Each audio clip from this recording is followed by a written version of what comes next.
हाँ जी, खेला है फिर। कुछ पढ़ा है आपने? कुछ किया? सर समझ ही कुछ नहीं आया, पहला लेक्चर पढ़ा था, उन्होंने बस यही हाँ, बताया था कि पुरानी बातें होंगी। हाँ। फिर आगे गए बस तो वही पढ़ा, उसके तो बाद समझ ही कुछ नहीं आया। तोते उड़ गए, ठीक है। अच्छा, अब ऐसा है कि ये ज़रा देख लेना कि किताब कैसे लिखी हुई है। ये पहले असेंबलर के बारे में लिखा हुआ है, फ़ैल्कन एक असेंबलर, इसको ना पढ़ना शुरू करना, ठीक है? नहीं नहीं, इसको नहीं ये पढ़ा, इसको बिल्कुल भी नहीं। रेफरेंस मटेरियल है, सीधा-सीधा लेक्चर 1 पे जाना। लेक्चर 1 को भी रीडिंग कर लेना बस। ये जिस तरह असेंबली हमने पढ़ी थी ना, कि असेंबली में जिस तरह कंप्यूटर आर्किटेक्चर होता है, ये वही बातें बेसिकली रिव्यू होएँगी। कि प्रोसेसर ठीक है। है, प्रोसेसर ने मेमोरी के साथ काम करना है और कुछ इनपुट आउटपुट डिवाइसेज़ के साथ। इनपुट आउटपुट डिवाइसेज़ के साथ वो पोर्ट्स के ऊपर काम करता है, तुम्हें पता है। सेम वही सारा बसेस असेंबली वगैरह। वाली, हाँ, असेंबली वाली कहानी। अब इस बुक में और 401 में जो मेजर फ़र्क है वो ये है कि 401 एक प्रोसेसर पढ़ाती है तुम्हें, इंटेल का 8088 का प्रोसेसर पकड़ती है और वो पढ़ाई जाती है। ये तुम्हें 3-4 डिफरेंट प्रोसेसर्स करवाता है, ठीक है? तो मैं सीधा-सीधा शुरू करूँगा जहाँ से शुरू करने वाली चीज़ है, ये सब बातें तुम जानते हो, machine language, instruction set, so on. A, high level और मशीन में फ़र्क, स्टोर प्रोग्राम कॉन्सेप्ट क्या होता है, ये सब रीडिंग कर लो, मतलब इट्स नथिंग स्पेशल। ये सारी बातें मैं करूँगा अभी, यही बातें हैं जो करनी है, ठीक है? और ये लॉजिक डिज़ाइनर का व्यू आ गया, ठीक हो गया।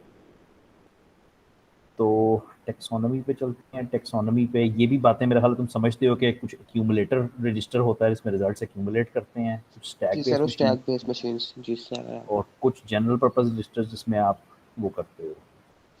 अ, चलो अब कुछ छोटी सी समरी के ये बातें ठीक हैं। कंप्यूटर का जो व्यू है ना, जो सीपीयू का, ये कंप्यूटर का जो व्यू है वो काफ़ी डिफरेंट लेवल्स पे होता है, ठीक है? जो सबसे ऊपर से ब्रॉड व्यू होता है वो एक यूज़र का व्यू होता है। यूज़र सिंपली उसके ऊपर एप्लीकेशंस के ऊपर काम करता है, ठीक है? तुम अपना व्यू सोचो, कंप्यूटर के बारे में। तुम एक एप्लीकेशन इंस्टॉल करते हो तो तुम उस एप्लीकेशन के साथ इंटरैक्ट करते हो और काम करते हो। तुम्हें ये नहीं पता कि नीचे सीपीयू कौन से ऑपरेशंस कर रहा है, क्या कर रहा है, चीज़ें ऐड कर रहा है, सब्ट्रैक्ट कर रहा है, वो हमारा कंसर्न जनरली नहीं होता, ठीक है? अच्छा, इसके बाद प्रोग्रामर का व्यू आता है। प्रोग्रामर का व्यू ये है कि वो उसी सीपीयू को सोचता है रजिस्टर्स के लेवल पे, मशीन इंस्ट्रक्शंस के लेवल पे, कि उसमें सीपीयू पे इंस्ट्रक्शंस कौन-कौन सी एग्ज़ीक्यूट हो रही होती हैं। अ, उससे भी नीचे चले जाओ तो व्यू आता है लॉजिक डिज़ाइनर का। ये वो बंदा है जो सर्किट्स डिज़ाइन कर रहा है at the end of the day. तुम्हें पता है कि तुम एक यूज़र एप्लीकेशन में, यानी कैलकुलेटर एक एप्लीकेशन है जिसमें तुम्हें पता है कि तुम 2+3 लिखते हो और एंटर करते हो तो 5 आ जाता है। ये यूज़र का व्यू है। प्रोग्रामर का व्यू ये है कि मैंने ये 2+3 जब उसने किया है, ये जो प्लस का बटन दबाया है, तो मैंने कौन सा इवेंट ट्रिगर करना है और कौन सा फंक्शन कॉल करना है और कौन सी इंस्ट्रक्शंस चलानी है जिससे ये चीज़ जमा हो जाए। लॉजिक डिज़ाइनर का व्यू ये है कि जब प्रोग्रामर कहे कि चीज़ें जमा करनी है, तो कौन से सर्किट ऑन होएँगे, कौन से फ्लिप फ्लॉप्स चलेंगे, कौन से एडर्स चलेंगे, तो ये एक्चुअली चीज़ जमा हो जाए, ठीक है ना? तो ये व्यू मिलेगा पूरी किताब में हमें। पूरी किताब में इस तरीके से चलेगा कि ये हम इसके ऊपर हम ज़रा काम करेंगे कि ये किस तरीके से होता है। अच्छा, अब जहाँ पे हम रुके हैं वो ये है कि इंस्ट्रक्शंस की टाइप्स हैं। इंस्ट्रक्शंस 4 एड्रेस हो सकती हैं, 3 एड्रेस, 2 एड्रेस, सो ऑन। इसका क्या मतलब है? इसका मतलब ये है कि तुमने असेंबली लैंग्वेज पढ़ी और असेंबली लैंग्वेज में तुम ऐसे इंस्ट्रक्शंस लिखते थे, ऐड, सीएक्स, डीएक्स, यानी तुम्हारे पास 2 एड्रेसेस होते थे, 2 एड्रेस इंस्ट्रक्शंस तुम असेंबली लैंग्वेज में अपनी करते आए। यहाँ पे ये बात समझना ज़रूरी है कि असेंबली लैंग्वेज जो तुमने पढ़ी है वो एक सीपीयू की पढ़ी है, सिर्फ इंटेल के 8088 के प्रोसेसर की। तो ये यूनिवर्सल बात नहीं है कि सब में ही असेंबली लैंग्वेज में 2 एड्रेसेस होंगे। इंस्ट्रक्शंस हर सीपीयू की डिफरेंट होएंगी, ठीक है? उसको क्या कहते हो, इनफैक्ट उसको कहते हो आइजा। आइजा से बनता है इंस्ट्रक्शन सेट आर्किटेक्चर। एक सीपीयू के ऊपर कौन सी इंस्ट्रक्शंस चल सकती हैं, उन इंस्ट्रक्शंस का फॉर्मेट क्या है, उसमें ऑपरेंड्स कितने आने हैं, सो ऑन, ये सारा कुछ जो है वो आपको उस प्रोसेसर की इंस्ट्रक्शन सेट से पता चलता है कि उस पर कौन कौन सी इंस्ट्रक्शंस एग्जीक्यूट कर सकती हैं। तो हम इस तरह की इंस्ट्रक्शंस लिखते थे असेंबली लैंग्वेज में। ज़ाहिर बात है उसके पीछे एक मशीन लैंग्वेज बाइनरी लिखी होती थी और वो सॉल्व होती थी। अब हमने ज़्यादातर जो इंस्ट्रक्शंस पढ़ी हैं उस पिछली किताब में वो टू एड्रेस इंस्ट्रक्शंस थी, उसमें दो ऑपरेंड्स होते थे, लेकिन कुछ ऐसी थी जो वन एड्रेस भी थी। मतलब इस तरह हम लिखते थे जंप L1 या जंप अल्फा, तो इसमें सिर्फ एक ही एड्रेस है जिसकी वजह से हम कर रहे हैं। तो रियल वर्ल्ड की जो मशीन्स हैं वो कॉम्बिनेशन होती हैं, लेकिन डेफिनेटली हमने इंटेल के ऊपर कोई 3 एड्रेस की इंस्ट्रक्शन नहीं लिखी, वो नहीं चलती, ठीक है। अच्छा, अब हो सकता है हम एक 4 एड्रेस की इंस्ट्रक्शन लिख दें। ये अब थ्योरी की बात हो रही है, नॉट इंटेल के एक स्पेसिफिक उसकी। ये बात ये हो रही है कि एक बंदा जो आइजा डिज़ाइन कर रहा है किसी सीपीयू का इंस्ट्रक्शन सेट डिज़ाइन कर रहा है, उसके पास ये चॉइस है कि वो 4 एड्रेस की इंस्ट्रक्शंस रख ले। अब 4 एड्रेस में क्या होएगा, ज़ाहिर बात है पहले तो ऑप कोड होएगा कि ऑपरेशन करना क्या है, ऐड, सब्ट्रैक्ट, व्हाटएवर, वो ऑप कोड होएगा जो प्रोसेसर को बताएगा कि तुमने ऑपरेशन कौन सा करना है। इसको तो साइड पे कर दो ना, ये तो होना ही होना है। अब 4 एड्रेस का मतलब है कि उसके पास 1 2 3 4 एड्रेस हैं। ज़ाहिर बात है जो दोनों ऑपरेंड्स हैं जिनके ऊपर काम करना है वो तो आएंगे ही आएंगे, ये 2 एड्रेस हो गए। जवाब कहाँ रखना है, डेस्टिनेशन, वो भी एक एड्रेस हो सकता है, तो 3 एड्रेस हो गए।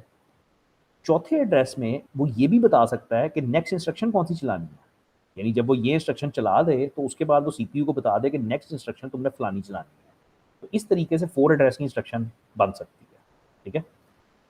3 एड्रेस ज़्यादा समझ आता है। मतलब असेंबली लैंग्वेज में हमें एक बहुत बड़ी मुसीबत थी कि जब हम लिखते थे ऐड CX DX, तो इसमें डेस्टिनेशन और सोर्स पहला ही ऑपरेंड होता था, यानी वो CX DX को जमा करके रिजल्ट किधर रखता था, पहले के अंदर ही, क्योंकि उसमें सिर्फ 2 एड्रेस थे।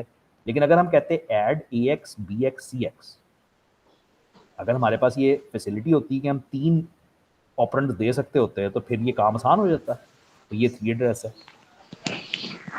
2 एड्रेस वो है जो हमने की हुई है, जिसमें डेस्टिनेशन और सोर्स सेम पहले वाला ही होता है। फिर 1 एड्रेस आ गई, और फिर इस तरह 0 एड्रेस भी हो सकती है। 0 एड्रेस इंस्ट्रक्शन का मतलब है कि आप सिर्फ ऑप कोड दोगे और इंस्ट्रक्शन चले, ठीक है। अब इसमें से कौन सी इंस्ट्रक्शन चूज करनी चाहिए, क्या ख्याल है?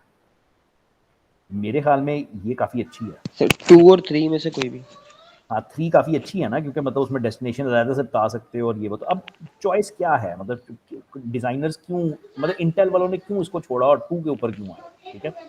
तो इसका कंपैरिजन जो आप करते हो ना, वो 2 चीज़ों से करते हो कि एक तो आपके कोड का साइज़ कितना होएगा, और एक आपकी नंबर ऑफ मेमोरी एक्सेसेस कितनी होएगी। कोड जितना लंबा होएगा उतना टाइम कंज्यूम करेगा रन होने में, और तुम्हें जितनी दफ़ा मेमोरी में जाके वेरिएबल्स पढ़ने पड़ेंगे उतना तुम्हें टाइम लगेगा।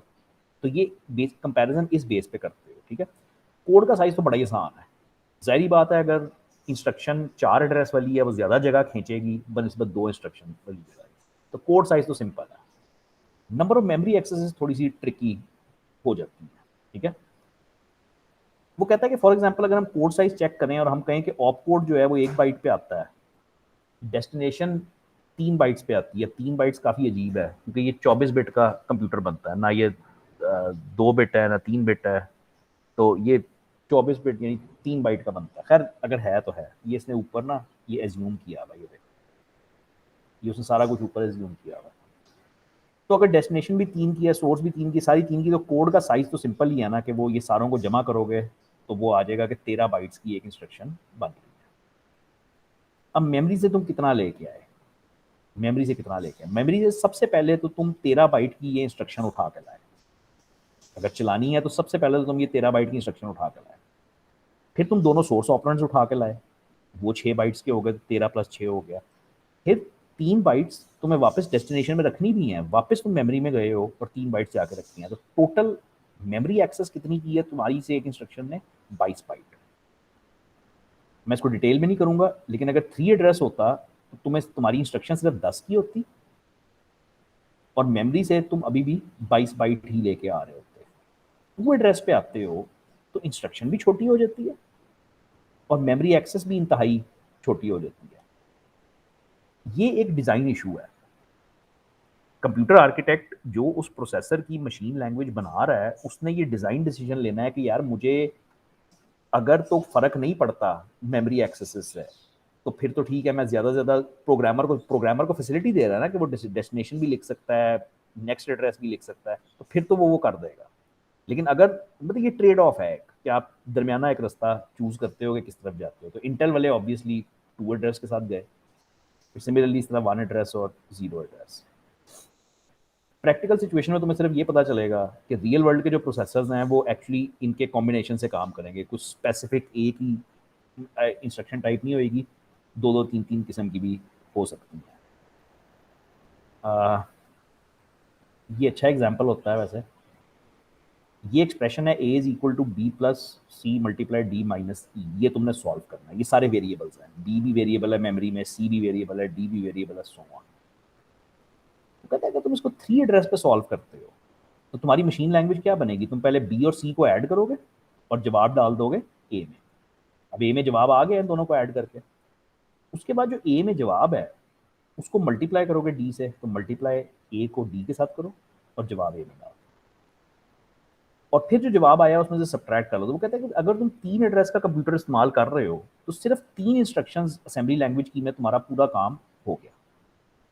लेकिन अगर यही काम तुम 2 एड्रेस में करना चाहोगे तो काम ज़रा मुश्किल हो जाएगा। तुम्हें पहले वैल्यू उठा के एक रजिस्टर में डालनी है, वो लोड की इंस्ट्रक्शन हो गई, फिर ऐड मल्टीप्लाई जो भी है, तुम्हें नजर आएगा कि एक इंस्ट्रक्शन बढ़ गई। और अगर तुम 1 एड्रेस में जाते हो तो फिर तो इंस्ट्रक्शंस और बढ़ जाती हैं। तो होता ये है कि हर इंस्ट्रक्शन तो छोटी होती जाती है, लेकिन प्रोग्रामर ने जो नंबर ऑफ इंस्ट्रक्शंस लिखनी है काम करने के लिए वो बढ़ जाती हैं। तो ये ट्रेड ऑफ है दोनों उसके दरमियान में कि कैसे चलते हो।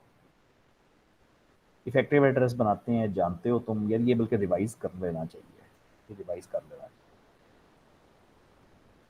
एड्रेसिंग ये है कि तुम जब रैम में से कुछ पढ़ने जाती है, ये वो है कि तुम असेंबली में ये लिखते थे ना कि मूव ए एक्स नम, या तुम ये लिखते थे कि मूव ए एक्स नम, इनमें ज़मीन आसमान का फ़र्क था। याद है फ़र्क क्या था? सर एक पॉइंटर है और एक वैल्यू होल्ड करके रखता था। एग्जैक्टली, तो ये एड्रेस होता था और ये डी रेफरेंस करके उसकी वैल्यू होती थी कि उस सेल में जो वैल्यू पड़ी हुई है वो उठा के ए एक्स में डाल। एग्जैक्टली यही था, ठीक है। यही लॉजिक दिमाग में रखना। अगर मैं कहता हूँ L D A 1 2 3, L D A एक इंस्ट्रक्शन है, इससे बनता है लोड एक्यूमुलेटर, ये भी आगे जाके पढ़ते हैं।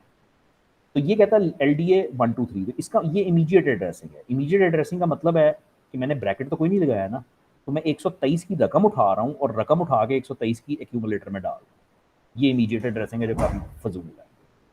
ये वो है जो असेंबली में करते हैं कि 123वें सेल में जाओ और वहाँ पे जो पड़ा हुआ है वो उठा के डालो। तो 123वें सेल पे जाओ, वहाँ पे जो रकम पड़ी हुई है वो रकम इसमें डालो एक्यूमुलेटर में। ये वो है जो हम असेंबली में करते हैं। और इसके बाद इसको आप डबल डी रेफरेंस कर लो या जो मर्जी कर लो। अब ये डबल डी रेफरेंस है, 123वें पे जाओ, वहाँ पे जो चीज़ पड़ी है वो भी एक एड्रेस है, यानी अब जाओ 456वें पे, डबल डी रेफरेंस, और वहाँ पे जो रकम पड़ी है वो उठा के डालो एक्यूमुलेटर। एक्यूमुलेटर एक रजिस्टर है। अच्छा, इसी तरह से अब मैं कहता हूँ एल डी ए R1। अच्छा, इसमें जो रजिस्टर्स होंगे ना वो R1 R2 R3, इस तरह से हम रजिस्टर्स का नाम लेंगे, ठीक है। क्योंकि हम किसी स्पेसिफिक की बात नहीं ना कर रहे प्रोसेसर की। उसमें तो एक स्पेसिफिक इंटेल था तो हम कहते थे AX BX CX इसके अंदर होते हैं। हम कहते हैं LDA R1 ब्रैकेट लगा हुआ। मतलब क्या? मतलब ये कि R1 के अंदर कोई एड्रेस पड़ा हुआ है, यानी R1 के अंदर एक वैल्यू पड़ी हुई है 123। तो मतलब स्क्वायर ब्रैकेट का मतलब ये है कि अब 123वें सेल पे जाओ, वहाँ पे जो पड़ा है 456 वो उठा के डाल दो एक्यूमुलेटर में। LDA से बनता है लोड एक्यूमुलेटर, तो हमेशा एक्यूमुलेटर रजिस्टर लोड कर रहा होता है। एंड सिमिलरली ये छोटे छोटे एग्जांपल्स देख लेना, अगर +8 करते हो और सो ऑन। रिस्क सिस भी पढ़ लेना, नो प्रॉब्लम। रिस्क सिस क्या होता है? रिस्क होता है रिड्यूस्ड इंस्ट्रक्शंस और सिस्क होता है कॉम्प्लेक्स इंस्ट्रक्शंस। Okay sir. अब हम इसको एक्चुअली शुरू करते हैं। ये मैंने काफ़ी कुछ छोड़ दिया है, करना चाहिए लेकिन अब टाइम की किल्लत बहुत ज़्यादा है। हमने पहला अब प्रोसेसर पकड़ना है इसके अंदर, जिसको कहते हैं SRC। SRC से बनता है simple risk computer. Simple risk computer. Risk से बनता है reduced instruction set architecture. Reduced instruction set का कंप्यूटर, यानी जिसमें नंबर ऑफ इंस्ट्रक्शंस काफ़ी कम हुए। अब हम अभी तक हम जनरल बातें कर रहे थे, अब हम स्पेसिफिक एक प्रोसेसर पकड़ने लगे हैं जिसका नाम है SRC, और अब हम उसकी कहानी सुनने लगे हैं कि वो क्या होता है, ठीक है। SRC contains 32 registers. उन रजिस्टर्स का नाम R0 R1 से लेके R31 तक होता है। रजिस्टर्स का नाम ये होता है, इस तरह से दिखाते हैं, ये रजिस्टर्स हैं मेरे 32 रजिस्टर्स, ठीक है। Each resistor is 32 bits. ये इस तरह से दिखाते हो, ये जो ऊपर लिखा हुआ है 0 और 31, यानी हर रजिस्टर की जो चौड़ाई है वो कितना बड़ा है, हर रजिस्टर वो 32 बिट का है। ये ऊपर जो 0 से 31 लिखा हुआ है इसका ये। दो बड़े मोजस रजिस्टर होते हैं, वो पीसी और आईआर होते हैं। IR holds the currently executing instruction. IR से बनता है इंस्ट्रक्शन रजिस्टर, और इसके अंदर जो इस वक्त इंस्ट्रक्शन प्रोसेसर में एग्जीक्यूट हो रही है वो यहाँ पे पड़ी होती है। PC holds the address of the next instruction to be executed, यानी इस वक्त जो करंटली इंस्ट्रक्शन प्रोसेसर के अंदर चल रही है वो यहाँ पे पड़ी हुई है, वो चल रही है, सब कुछ ठीक ठाक है। जब ये प्रोसेसर जब ये इंस्ट्रक्शन फेच, डिकोड और एग्जीक्यूट हो जाएगी, यानी कंप्लीट हो जाएगी, तो अब अगली इंस्ट्रक्शन चाहिए ना, वो कहाँ से आएगी, उसका एड्रेस पीसी के अंदर लिखा होता है। यानी पीसी के अंदर एक पॉइंटर पड़ा होता है जो मेमोरी में होता है, मेमोरी में उस जगह पे इंस्ट्रक्शन पड़ी होती है, वो उठा के अगली दफ़ा वो आईआर में ले आता है। Memory word size is 32। ये तो खैर सीधी सी बात ही है, अगर तुम्हारा रजिस्टर 32 का है, हर रजिस्टर 32 का है, तो जाहिर बात है मेमोरी भी 32 की होगी। यानी जब तुम मेमोरी में से एक ऑपरेंड उठाओगे तो वो ऑपरेंड 32 बिट का होगा, 4 बाइट्स का। लेकिन मेमोरी कभी मतलब 32 की नहीं हो सकती। मेमोरी सारी जिंदगी जौन सा मर्जी कंप्यूटर होए वो 8 बिटों की होनी है। तुम 64 बिट के प्रोसेसर पे काम कर रहे हो, लेकिन तुम्हारी मेमोरी अभी भी बाइट्स में है, लिखा हुआ है 2 मेगाबाइट, 2 गीगाबाइट, 2 टेराबाइट, बाइट्स में ही है। तो मेमोरी हमेशा बाइट्स में ही होती है। लेकिन हाँ, इस बात से फ़र्क पड़ता है कि तुम मेमोरी से उठा के लाते क्या हो, क्या तुम 1 बाइट लाते हो, 2 लाते हो, 3 लाते हो, कितनी लाते हो, वो डिपेंड करता है कि तुम्हारा प्रोसेसर कितनी बिटों का है। तो हमारा प्रोसेसर 32 बिटों का SRC, यानी 4 बाइट्स। तो हम जब भी मेमोरी से कुछ उठाएंगे वो 4-4 बाइट्स के हम ऑपरेंड्स उठाया करेंगे। और उसके बाद ये है कि ये बिग एंडियन प्रोसेसर, इसको याद करने के लिए आपको इंटेल को याद करना पड़ेगा। इंटेल लिटिल एंडियन था, जिसमें ये होता था कि तुम्हें याद होएगा कि अगर हम रजिस्टर में डालते थे 1 2 3 4 और मेमोरी में जाके देखते थे तो वो उल्टा लिखा हुआ आता था। वो पहले 3 4 लिखा हुआ आता था, फिर 1 2 लिखा हुआ आता था, क्योंकि इंटेल जो था वो लिटिल एंडियन था, तो उसमें मुश्किल होती थी। लेकिन खैर ये ईजी है, ये बिग एंडियन है, तो ये ईजी है। अब बातें वहीं आएंगी। सबसे पहले प्रोग्रामर का व्यू आएगा। प्रोग्रामर इस सीपीयू को कैसे देखेगा, प्रोग्रामर इस कंप्यूटर को ऐसे देखेगा इस डब्बे के अंदर कि यार ये रजिस्टर्स हैं, इसके ये साइज़ है, ये कहानी चल रही, ये उसको प्रोग्रामर को व्यू मिलेगा कि मेरा कंप्यूटर ये चीज़ है, ठीक है। यानी अब हम SRC को कितने लेवल्स पे पढ़ेंगे, हम इसको पढ़ेंगे, हम इसका प्रोग्रामर व्यू देखेंगे जो हम देख चुके हैं एक्चुअली। अब हम इसका आइजा व्यू देखेंगे, इस पे कौन कौन सी इंस्ट्रक्शंस एग्जीक्यूट हो सकती हैं। जब हम ये देख चुकेंगे तो हम इसका RTL व्यू देखेंगे। RTL में दो व्यूज आते हैं, एक बिहेवियरल और एक स्ट्रक्चरल। और RTL से बनता है रजिस्टर ट्रांसफर लैंग्वेज, अभी आगे जाके आएगा। और इसके बाद जाके हम लॉजिक डिज़ाइन का व्यू देखेंगे कि वो सर्किट लेवल पे वो चीज़ एग्जीक्यूट कैसे होएगी।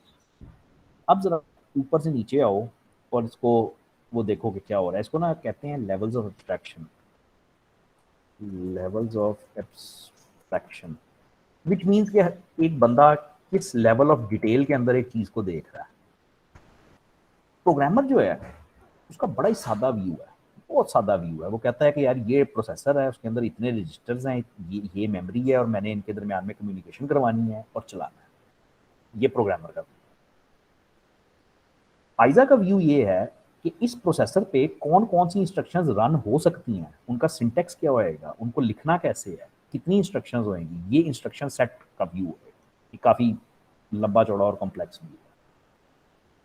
रजिस्टर ट्रांसफर लैंग्वेज का व्यू ये है कि जब एक इंस्ट्रक्शन आएगी तो उनको रजिस्टर्स में एग्जीक्यूट कैसे करवाना है, मतलब कौन सी रकम को किधर लेके जाना है और करना क्या है। और इवेंचुअली लॉजिक डिज़ाइनर का व्यू ये है कि भाई गेट्स कौन से खुलने हैं, वो गेट्स कौन से लगने हैं, फ्लिप फ्लॉप्स कौन से लगने हैं कि ये इंस्ट्रक्शंस एग्जीक्यूट कर दें। तो जैसे जैसे नीचे आते जाते हो, लेवल ऑफ एब्स्ट्रैक्शन या लेवल ऑफ डिटेल बढ़ता जाता है कि उतनी बारीकी में तुम जाते जाते हो। अब हमने क्या करना है, हमने SRC की आइजा करनी है, उसकी इंस्ट्रक्शन फॉर्मेट्स करनी है कि वो उस पर कौन कौन सी इंस्ट्रक्शंस एग्जीक्यूट हो जाती हैं। इस पे 4 टाइप्स की इंस्ट्रक्शन है, type A B C D।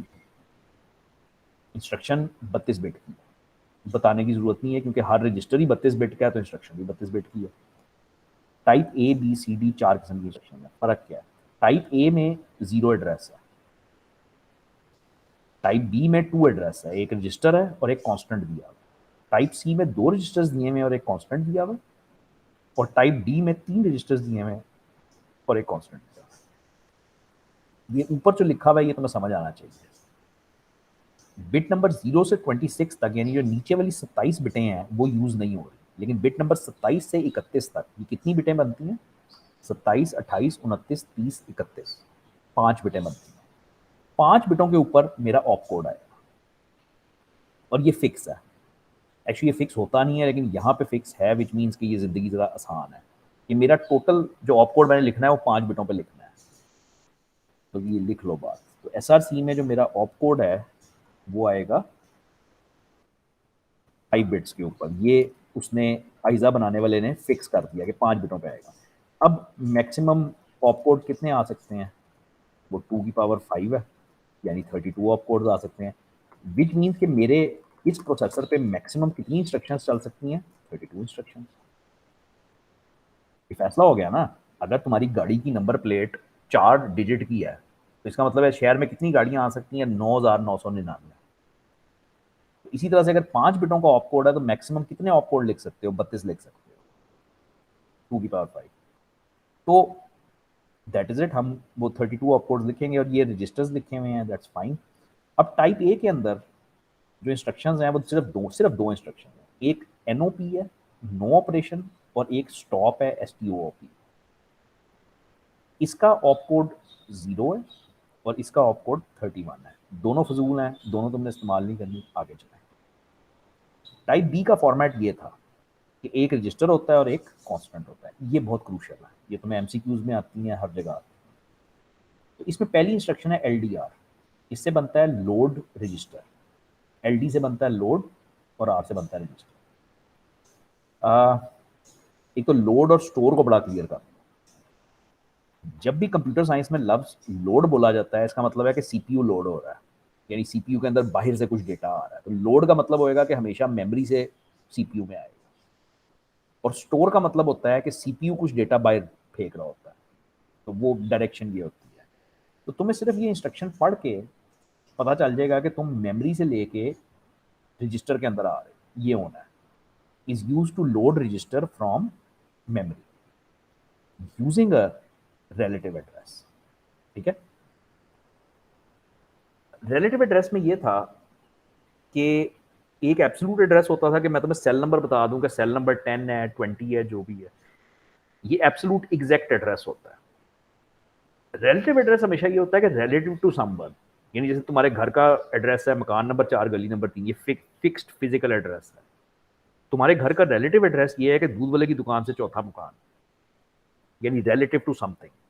तो जब भी तुम इसमें रिलेटिव का लफ्ज पढ़ोगे ये हमेशा रिलेटिव टू PC होता है, हमेशा।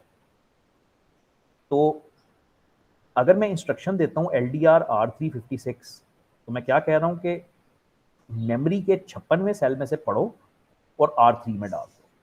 लेकिन इतना आसान नहीं है क्योंकि रिलेटिव एड्रेस है, इसलिए मैं ये कह रहा हूँ कि मेमोरी के PC प्लस 56वें सेल में से पढ़ो, मेमोरी के PC प्लस 56वें सेल में से पढ़ो, और जो रकम आती है वो डाल दो R3। LAR address instruction, load address relative. This loads a resistor with a relative address, यानी इसमें वो डी रेफरेंस वाला कॉन्सेप्ट नहीं होता, इसमें एड्रेस डायरेक्टली ही उसमें रजिस्टर में लोड हो जाता है। यानी अगर मैं तुम्हें कहता हूँ LAR R356, तो मैं तुम्हें कह रहा हूँ कि ये जो एड्रेस है ना 56, अब ये 56 नहीं है, ये PC प्लस 56 है क्योंकि रिलेटिव है। तो PC प्लस 56 का जो भी एड्रेस बनता है वो उठा के डाल दो R3 में, एड्रेस डाल दो। ये एग्जैक्टली वही है जो ये है। तो ये मैं पहली वाली की बात कर रहा हूँ। तो LAR और LDR। स्टोर तुम्हें पता है डायरेक्शन उलट जाएगी। अब CPU से कुछ जाएगा मेमोरी के अंदर, तो अब तुम रजिस्टर को भेजोगे मेमोरी के अंदर यूजिंग रिलेटिव एड्रेस। तो स्टोर की इंस्ट्रक्शन ये करेगी कि R8 के अंदर जो भी है वो हाँ है R8, 2 मिनट। ठीक है। तो हाँ, R8 में जो भी है वो फेंक दो मेमोरी के सेल 34 में। लेकिन फिर तुम्हें याद आएगा कि यार ये तो रिलेटिव एड्रेस यूज़ करती थी इंस्ट्रक्शन, तो इसका मतलब है कि 34 में नहीं फेंकना बल्कि PC प्लस 34 में फेंकना। तो टाइप बी में सिर्फ 3 इंस्ट्रक्शंस है, LDR, LAR और STR। टाइप सी 2 रजिस्टर और 1 कांस्टेंट होता था इसमें। पहली इंस्ट्रक्शन है LD, खाली लोड। लोड R3 56, तुम्हें समझ आना चाहिए क्या करेगा, मेमोरी के 56वें सेल में से उठाएगा और R3 में डाल देगा। मेमोरी के 56वें सेल में से उठाएगा और R3 में डाल देगा। अब अगर तुम इस इंस्ट्रक्शन को देखो तो तुम्हें नजर आएगा कि इसमें 1 रजिस्टर और 1 कांस्टेंट है। तो हालांकि इसने कहा था कि 2 रजिस्टर और 1 कांस्टेंट होना चाहिए, तो बहरहाल ये ऐसे ही है, मतलब इसमें कंफ्यूज ना होना। ये है टाइप सी की ही इंस्ट्रक्शन, लेकिन बहरहाल वो इसमें वो दूसरा रजिस्टर यूज नहीं हो रहा। अगर दूसरा रजिस्टर यूज करना है वो इस तरीके से करते हो, सिंटेक्स ये होता है, ठीक है। इसका मतलब ये है कि R5 में जो भी वैल्यू है उसमें 56 जमा करो। R5 में फॉर एग्जांपल 100 लिखा हुआ है, उसमें 56 जमा करो, 156 हो गया। अब मेमोरी के 156वें सेल पे जाओ और वहां पे जो पड़ा है वो R3 में डाल दो। इसको इस तरह से लिखना सीखो। R5 में जो भी पड़ा है उसमें 56 ऐड करो और अब मेमोरी के उस सेल पे जाओ। ये M जो लिख देते हो ना, ये डी रेफरेंस होता है ना। अगर M ना लिखूं तो फिर तो ये एक एड्रेस ही है बस। तो मेमोरी के उस सेल पे जाओ और वहां से R3 में डालो। जी sir. LA load register with an immediate data value. अब इसमें मेमोरी का कोई कॉन्सेप्ट नहीं है, इमीडिएट का लफ्ज यहाँ पे आ गया, वहां पे मेमोरी का कोई कॉन्सेप्ट नहीं है। तो LA R3 56 का मतलब है कि 56 उठाओ और R3 में डाल दो, as simple as that. R3 is loaded with immediate value 56। इसमें मेमोरी का कोई कॉन्सेप्ट नहीं। और अगर ये इस्तेमाल करो तो इसका मतलब है कि R5 में जो वैल्यू है उसमें 56 ऐड करो, जो आंसर आता है वो आंसर डाल दो R3 के अंदर। अगेन मेमोरी का कोई कॉन्सेप्ट नहीं है। मेमोरी का जहाँ पे कॉन्सेप्ट होगा तुम्हें ये M लिखा हुआ नजर आ जाएगा कि मैं मेमोरी पढ़ रहा हूँ। इसी तरह स्टोर की इंस्ट्रक्शन बस अब इसको पढ़ना शुरू करना, तुम्हें पढ़ना आ जाएगा। मैं थोड़ा आगे चलता हूँ, हाँ मैं इधर चलता हूँ। हम टाइप सी में हैं। टाइप सी में इंस्ट्रक्शन आई है ऐड आई की, ऐड इमीडिएट। ये आई बड़ा इंपॉर्टेंट है, इमीडिएट। इंस्ट्रक्शन कुछ ऐसे लिखी हुई, मतलब ये होएगा कि R4 के अंदर 56 जमा करो, जो आंसर आता है वो डाल दो R3। ठीक है, ये इमीडिएट इंपॉर्टेंट है। इमीडिएट का मतलब है कि इस इंस्ट्रक्शन में एक ऑपरेंड इमीडिएट है, विच मीन्स वो ना मेमोरी रेफरेंस है ना वो रजिस्टर है, वो इमीडिएट डायरेक्ट ऑपरेंड है। फिर इसी तरह से एंड करना, फिर इसी तरह से और करना, ये सब टाइप सी की इंस्ट्रक्शंस चल रही। अब टाइप सी में एक पंगा है। टाइप सी में पंगा ये है कि टाइप सी की एक मॉडिफाइड फॉर्म है, एक मॉडिफाइड फॉर्म जिसमें ऑप कोड है, 2 रजिस्टर्स हैं और एक काउंट है छोटा सा 5 बिटों में। ठीक है, ये जो मॉडिफाइड काउंट है ये शिफ्ट इंस्ट्रक्शंस के लिए इस्तेमाल होती है। Shift right, shift arithmetic right, shift left, ये इसके लिए काम आती है। इंस्ट्रक्शन है क्या, इंस्ट्रक्शन ये है, मैं कह रहा हूं कि R4 को शिफ्ट करो 7 टाइम्स राइट साइड पे। R4 को 7 टाइम्स शिफ्ट करो राइट साइड पे, जो आंसर आता है वो डाल दो R3। Similarly shift arithmetic right, वो उसमें पहली बिट अपनी जगह पे रहती थी, बाकी शिफ्ट हो जाता था। शिफ्ट लेफ्ट, शिफ्ट सर्कुलर, ये रिपीट है अब सारा। ये उसने SRC की समरी दी हुई है, ये प्रोग्रामर का व्यू आ गया, ये आइजा शुरू हो गया, type A, type B, type C, फिर ये टाइप सी की मॉडिफाइड फॉर्म आ गई जिसकी हम बात कर रहे हैं। और अब हम फाइनली आते हैं टाइप डी पे। टाइप डी में इंपॉर्टेंट ये है कि कांस्टेंट कोई नहीं है, तीनों रजिस्टर्स ही होने चाहिए। अब यहाँ पे बड़ी इंपॉर्टेंट इंस्ट्रक्शंस हैं ऐड की। पीछे ऐड आई था, ये ऐड है। ऐड क्या करता है, 2 रजिस्टर्स को जमा करता है और तीसरे रजिस्टर में डाल देता है। इसमें इमीडिएट ऑपरेंड कोई नहीं हो सकता, कांस्टेंट तुम इसमें ऐड नहीं कर सकते। अगर वो करना है तो ऐड आई यूज करो। तो ऐड, सब्ट्रैक्ट, एंड, और अनफॉर्चुनेटली तुम्हारे लिए डी के अंदर भी एक मॉडिफाइड टाइप है। ये एक मॉडिफाइड टाइप है। मॉडिफाइड टाइप में अगेन क्या आएगा, शिफ्ट की इंस्ट्रक्शन है, shift right, shift left, circular, वही सारा कुछ। कैसा है, आसान ही है। सर बहुत ज्यादा। बहुत ज़्यादा ना, पढ़ाना बहुत काफ़ी ज्यादा आसान सर। है। पढ़ाना इसको काफ़ी ज़्यादा आसान है, क्योंकि मैंने तुम्हें बता दिया है कि एक याद करने प्रोफेसर है। वाली चीजें हैं ज़रा, मैंने देखा है तो। मुसीबत है बहुत ज़्यादा, बहुत ही ज़्यादा। इसको एक बार पढ़ना आ जाए ना किताब को कि पढ़ना कैसे है, तो जी फिर sir. At the end of the day इसको याद करना पड़ेगा। ठीक जी है? सर। मैं वही तो सोच रहा हूँ कि सारों की स्टडी आज कंप्लीट करके ना, बाकी बस इसके ऊपर पढ़ दूंगा 2-10 दिन जो है। मतलब इसको तुम पढ़ना, तुम सीखे हो ना, आज तुम्हें समझ आई है कि इसको पढ़ना किताब को कैसे है, तो अब जो है इसको पढ़ो। ठीक है? मैं भी तुम्हें 4 दिन इसको कंटिन्यू करूँगा आगे। मैंने अगले हफ्ते का टाइम टेबल बनाया है, तो मैं तुम्हें इतना करवा दूँगा कि तुम्हें समझ आ जाएगी ये किताब, लेकिन एंड पे याद करनी पड़ेगी, जी मुसीबत ये सर, है। वो तो है। पास टाइप पेपर डी ज़्यादा में पढ़ लूंगा ना इसके। हाँ, डेफ़िनिटली। टाइप डी में ब्रांचिंग की इंस्ट्रक्शंस आती हैं, ब्रांचिंग होती हैं जंप्स, ये मैं आज नहीं करना चाह रहा। अच्छा, एंड इसका ये है कि ये एक समरी लिखी हुई है, उस पे मैं ज़रा फ़ोकस करना चाहता हूँ। उसने सारी टाइप्स तुम्हें पढ़ाने के बाद ना ये समरी लिखी हुई है, सारी इंस्ट्रक्शंस लिखी हुई हैं, add, add immediate and, add immediate branch, so on, सारी इंस्ट्रक्शंस लिखी हुई हैं। अब ये आगे लिखे हुए हैं उनके ऑप कोड्स, कि ऐड का ऑप कोड है 01100। ये कहाँ से आ गया भाई? ये ऐसे आ गया कि जब उसने तुम्हें ऐड पढ़ाई थी ना, जब उसने तुम्हें ऐड पढ़ाई थी, तो उसने तुम्हें ब्रैकेट में ये बताया था कि इसका ऑप कोड होता है 12। 12 बाइनरी में बनता है 1100। तो जब तुम अब इधर आके उसका ऑप कोड देखोगे ऐड का, तो वो 1100 तुम्हें ऑप कोड उसका मिलेगा। एक बंदा जो एसआरसी का प्रोसेसर डिज़ाइन कर रहा था, उसने पहले उसका आइज़ा बनाया, उसने देखा कि मैंने 32 इंस्ट्रक्शंस लिखनी है, उसने 4 टाइप्स में उसको डिवाइड किया, हर एक ऑप कोड को उसने एक न्यूमोनिक दिया कि भाई ऐड का ऑप कोड इतना है, फलाने का ऑप कोड इतना है, ये उसने सारा डिसाइड किया। उसके बाद ये एक समरी आ गई उस प्रोसेसर की कि भाई ये सारी दुनिया है उस प्रोसेसर। ठीक है? अच्छा, अब अगर आपको एक एसआरसी का प्रोग्राम लिखना पड़े जो इस एक्सप्रेशन को सॉल्व करे, तो ये आप काम कैसे करोगे? ये एक्सप्रेशन है जो एसआरसी में सॉल्व करना है। सर ए वो बी रजिस्टर्स लगा के कितने ऑपकोड, क्या 2 क्या 3 क्या, इस तरह जो पहले भी देखा है। नहीं, पहले तो मतलब लिखो ना, पहले तो ये इंस्ट्रक्शन लिखो कि ये ए और बी को उठा के मेरे ख्याल रजिस्टर में ले आओ। तो वो कौन सी इंस्ट्रक्शन थी? एल डी की। तो मैं कहूँगा एल डी आर वन पहले ए उठा के ले आओ, फिर मैं कहूँगा L D R two B उठा के ले आओ। अब ए और बी मेरे पास दो रजिस्टर्स में आ गए। अब मैं इन दोनों रजिस्टर्स को जमा करूँगा और कहूँगा कि आर थ्री में डाल दो R one plus R two. ठीक है? एक बात याद रहे कि मल्टीप्लाई और डिवाइड की कोई इंस्ट्रक्शन नहीं है एसआरसी में। मल्टीप्लाई डिवाइड नहीं है। तो मल्टीप्लाई अगर करना होता है तो तुम्हें शिफ्टिंग करनी होती है, तो तुम शिफ्ट लेफ्ट शिफ्ट करोगे। लेफ्ट करना पड़ता है जी।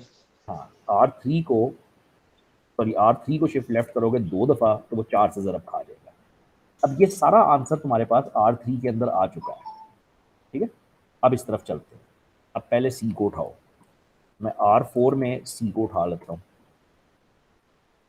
मैं ऐड इमीडिएट करता हूँ आर फोर के अंदर 58 को। ये ज़रा ज़रूरी था, क्योंकि मैंने कांस्टेंट ऐड करना है, तो मुझे ऐड इमीडिएट इस्तेमाल करना है। अब मेरे पास आर फोर में ये आ, अब 16 से ज़रब देना है। 16 से ज़रब कैसे दोगे? शिफ्ट लेफ्ट करोगे 2 की पावर 4, तो 4 दफ़ा लेफ्ट शिफ्ट करोगे तो 16 से ज़रब खा जाएगा। अब आंसर का ये वाला जो हिस्सा है वो आर थ्री में पड़ा हुआ है, और आंसर का ये वाला जो हिस्सा है वो आर फोर में पड़ा हुआ है। एंड पे दोनों को माइनस करना है, तो तुम्हारे पास आंसर आ जाएगा। तो तुम सब्ट्रैक्ट करोगे, आर फाइव के अंदर आंसर डाल लो आर थ्री में से आर फोर को। अब तुम्हारे पास ये सारा आंसर आर फाइव के अंदर आ चुका है। एंड पे उसको मेमोरी के एक वेरिएबल जेड में रखवाना है, तो वो तुम मेरा ख्याल है स्टोर करवाओगे, क्योंकि डायरेक्शन उल्टी होएगी ना, तो इस बार तुम स्टोर करवाओगे आर फाइव को जेड के अंदर, कुछ इस तरह से। ये स्क्वायर ब्रैकेट्स होंगे ना सारे, मैंने लगाया ही नहीं, लेकिन ये सारे स्क्वायर ब्रैकेट होने चाहिए ना। कोई विकास आ गया। बड़ी देर कर दी मेरे को आके।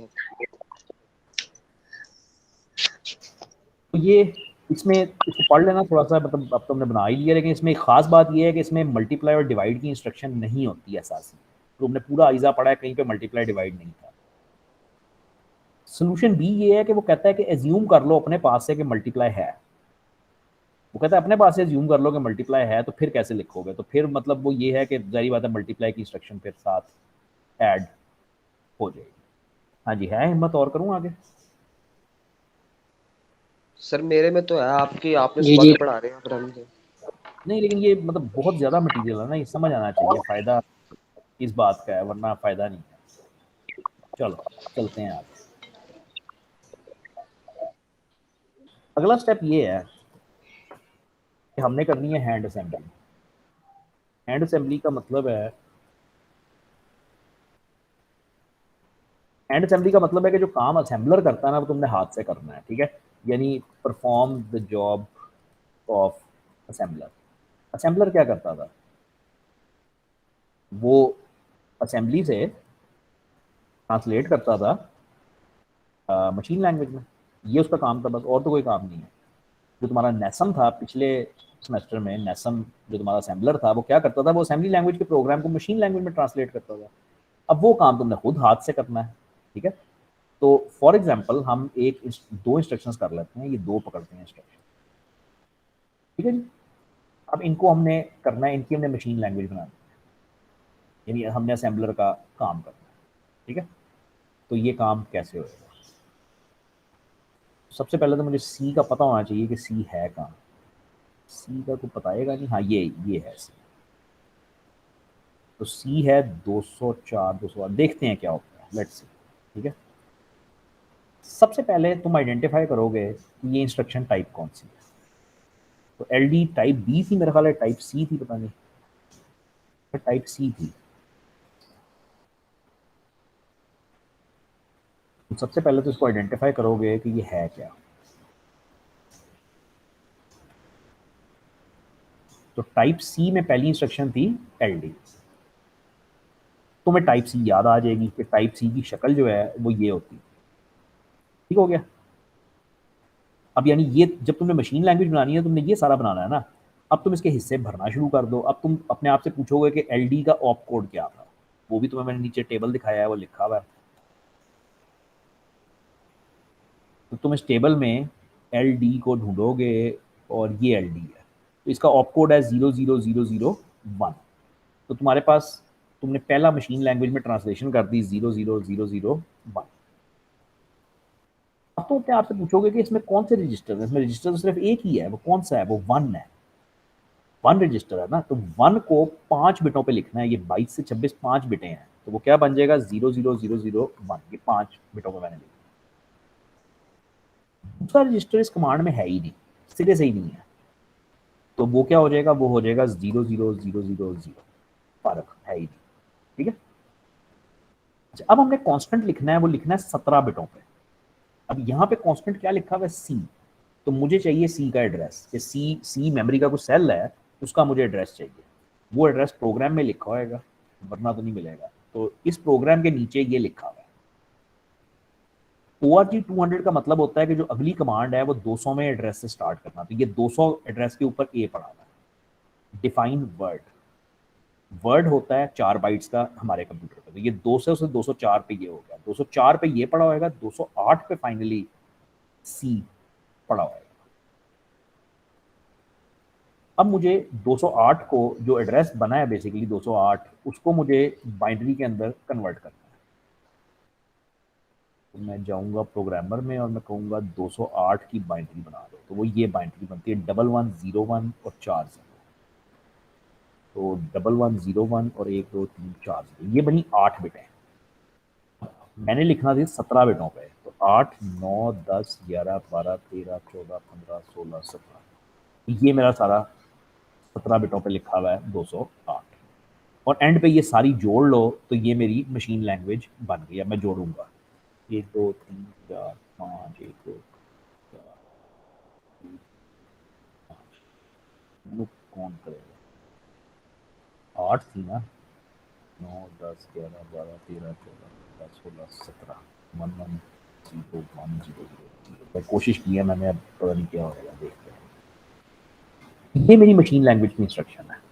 हैंड असेंबली का अमल क्या है? हैंड असेंबली का अमल है कि जो काम असेंबलर करता है, यानी वो असेंबली लैंग्वेज की इंस्ट्रक्शन पकड़ के उसको मशीन लैंग्वेज में ट्रांसलेट करता है, वो काम तुमने खुद हाथ से करना है, और वो इस तरह से होता है, ठीक है? अच्छा, ये करने के बाद तुम इसको समेट के लिखते हो। समेट के ऐसे लिखते हो कि हेक्सा में लिख लेते हो, 4 4 बिटों के ग्रुप बना दो। 1 2 3 4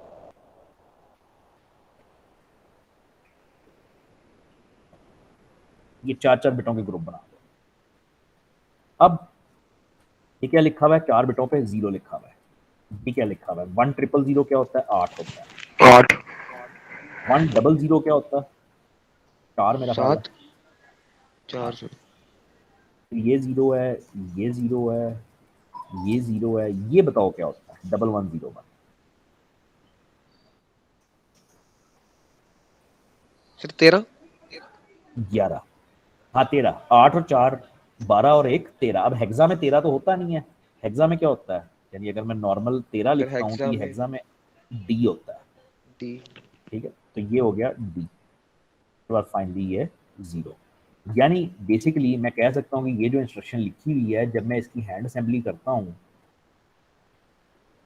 तो ये इंस्ट्रक्शन आ जाती है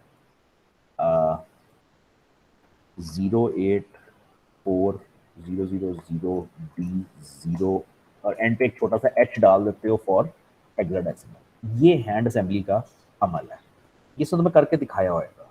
ठीक है, ये वो तुम्हें दिखा रहा है जो मैंने तुम्हें बात यहाँ पे समझाई है कि भाई ए जो है वो 200 एड्रेस पे आ गया, बी जो है वो 204 पे आ गया, सी उधर आ गया, सो ऑन। अब अगर मैं पहली इंस्ट्रक्शन पकड़ता हूँ, ये उसने बड़े ही आराम से करके दिखाया हुआ है, एक इंस्ट्रक्शन को ट्रांसलेट करके एंड पे ये उसका आंसर बनेगा 0840000D0। अब यानी हम क्या कह रहे हैं, हम ये कह रहे हैं अगर हम इस इंस्ट्रक्शन को जाके मेमोरी में देख सकें तो हमें ये एक्चुअली हेक्सा में नजर आएगा। एक सेकंड देना, उठा ही लो।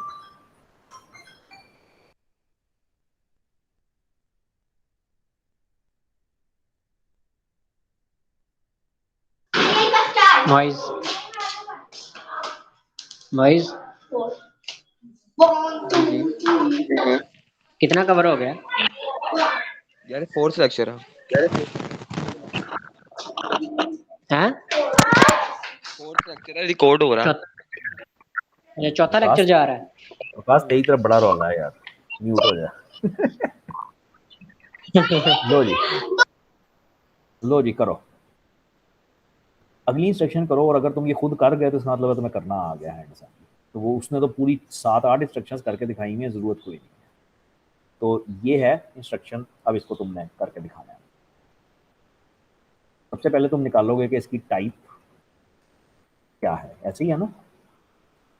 मुझे याद नहीं है कि मेरा ख्याल है कि इसकी टाइप जो है वो टाइप बी बी थी, मुझे नहीं याद, इसमें। बाकी नहीं याद। नहीं, बी बी में सिर्फ 3 है, बी में बी आसान है, बी में सिर्फ 3 है, ये सी ही होएगी। हाँ ये सी ही है। ठीक है, तो सेम सेम ठीक हो, स्टोरी कि वही वही सेम स्टोरी है ना, मतलब उसको ही कॉपी कर लो चाहे। टाइप सी है, मतलब यही सेम स्टोरी है।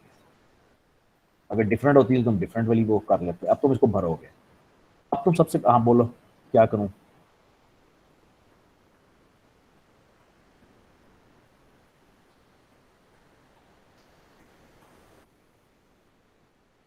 नेक्स्ट स्टेप क्या होना चाहिए, क्या करूँ। सर ऑप कोड को देखेंगे कितने बाइट्स का, मतलब बिट्स का। नहीं, ऑप कोड कहाँ से आएगा। सर ऐड ऐड आईजी लिखा हुआ है, ये पीछे टेबल ऐड, बना हुआ है हाँ, हमारे पास। ये उसमें टेबल में जाके आप देखोगे कि इसका ऑप कोड, इसके 2 रास्ते हैं यार। एक रास्ता ये है कि तुम यहीं से ना देख लो कि ऐड इमीडिएट का ऑप कोड क्या है, वो है 13, और 13 की बाइनरी लिख लो। या इससे भी आसान करना है तो वो जो नीचे टेबल बना हुआ है अंदर, सर क्वेश्चन तो नहीं आएगा? अब ये बाद में बात करते हैं ना, पहले पढ़ना तो सीखें। तो ऐड इमीडिएट की ये है ना 01101, तो ये आ गया ऑप कोड 01101। हाँ जी, बोलते जो आगे, मैं सुन रहा हूँ। सर आगे एक वेरिएबल आएगा जिसमें हमने वैल्यू रखनी है R3, रजिस्टर सॉरी वेरिएबल कह रहा हूँ। तो क्या करूँ, सर उसकी बाइनरी लिखेंगे ना, यानी तो R3 की क्या होगी? तो 3 की लिखनी है ना, 3 की बाइनरी लिखनी है। 3 की बाइनरी होती है 11। ठीक है, अब लिखनी जी डबल कितनी वन बिटों डबल पे है, तुमने 5 बिटों पे 4। लिखनी है ये, नहीं 5 पे, 22 23 24 25 26। तो 1 2 3 0 0 1 ये मैंने लिख दिया 3, ये मैंने लिख दिया रजिस्टर है तीसरा। और फिर ये वाला क्या है, सर 4 0 और 1 1 0 0 0 1। अब बचा है कांस्टेंट। इसको शुरू में तो कैलकुलेटर से ही कर लिया करो। कांस्टेंट है मेरे पास, मैं डेसिमल में जाता हूँ, डेसिमल में है 58 और 58 की मैं देखता हूँ बाइनरी 111010। इसको लिखना था 17 बिटों पे। ये सिर्फ मैंने लिखी है 1 2 3 6 बिट है, तो मैंने 11 जीरो लगाने हैं, ऐसे ही है ना। जी सर। तो 17 मैंने ये लगे, इसको मुझे कॉपी करना पड़ेगा आगे काम करें। ठीक है, अब इस सारी इंस्ट्रक्शन को जोड़ के लिख लो 01101001010000001 और आगे ये पेस्ट कर। ठीक है, और जब ये कर चुके हो तो अब 4 4 के ग्रुप बना लो ताकि तुम उसको हेक्सा में लिखने के काबिल हो जाओ। ठीक है, और अब इसकी हेक्सा मुझे बताइए जो नीचे मैं लिखता जाता हूँ। सर 6 8 और ये 12। 12 तो नहीं होता, सर 8 और 6 सॉरी 14 सी। सी और 12 ही है लेकिन सी है या डी ये है, 12 2 हो सी गए। होएगा ना। हाँ, ये 2 होएगी, 2 ये 0 ये 0 है, ये भी 0, ये भी 0 और ये 3 ये 8 और 2 10 10 तो होता नहीं। सॉरी 12। नहीं है 10 यार ही, क्या हो लेकिन गया ए लिखोगे ना। ए। ठीक कर रहे हो, लेकिन एंड पे लिखो। अब तुम एंड पे इसको कहोगे कि तुम्हें आ गई करनी, भाई तुम्हें आ गया करना ये, तुम इसको एंड पे ट्रांसलेट करके लिखोगे कि ये इंस्ट्रक्शन क्या लिखी हुई थी, ये लिखी हुई थी 68C2003A और एंड पे एक छोटा सा एच डाल दोगे फॉर हेक्सा कि ये एक हेक्सा में इंस्ट्रक्शन लिखी हुई। अब ये करना खुद ही है बेसिकली, मैं तो सिर्फ सिखा ही सकता हूँ, लेकिन ये अब इंस्ट्रक्शन ये लिखी हुई है, उसने सारा ट्रांसलेट करके दिखाया है तुम्हें, और एंड पे ये इंस्ट्रक्शन का आंसर है 68C2003। बिल्कुल एग्जैक्टली ठीक है, 100% ठीक है। ठीक है, अच्छा अब ये इसने कुछ 4 5 इंस्ट्रक्शंस पे करके दिखाया है, ये एलडी पे भी किया है, और मतलब ये प्रैक्टिस है, बस एक दफ़ा करना आ गया तो बस करना आ गया। ठीक है, तो प्रैक्टिस करनी हो तो 2 3 के ऊपर कर लेना, सारी ना करने बैठ जाना, ये वेस्ट ऑफ टाइम है बिल्कुल। तुम्हें 1 2 करनी आ गई, मोर देन इनफ, बहुत है। एग्जाम्पल 3 अच्छा है लेकिन सादा है।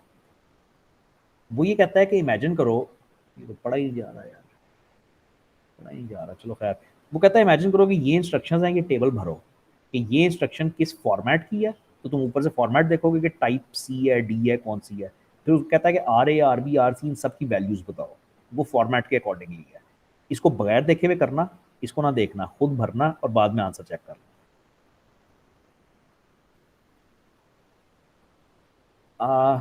रिवर्स, बस रुक जाओ यहाँ पे, बस रुक जाओ, बेहतरीन जगह रुकने के लिए। बस ठीक है, बेहतरीन है, तुमने आगे नहीं जाना, तुम आगे ना पढ़ना, तुम सिर्फ ये पहले 4 पढ़ना, ये मुश्किल तरीन लेक्चर्स हैं पूरी किताब।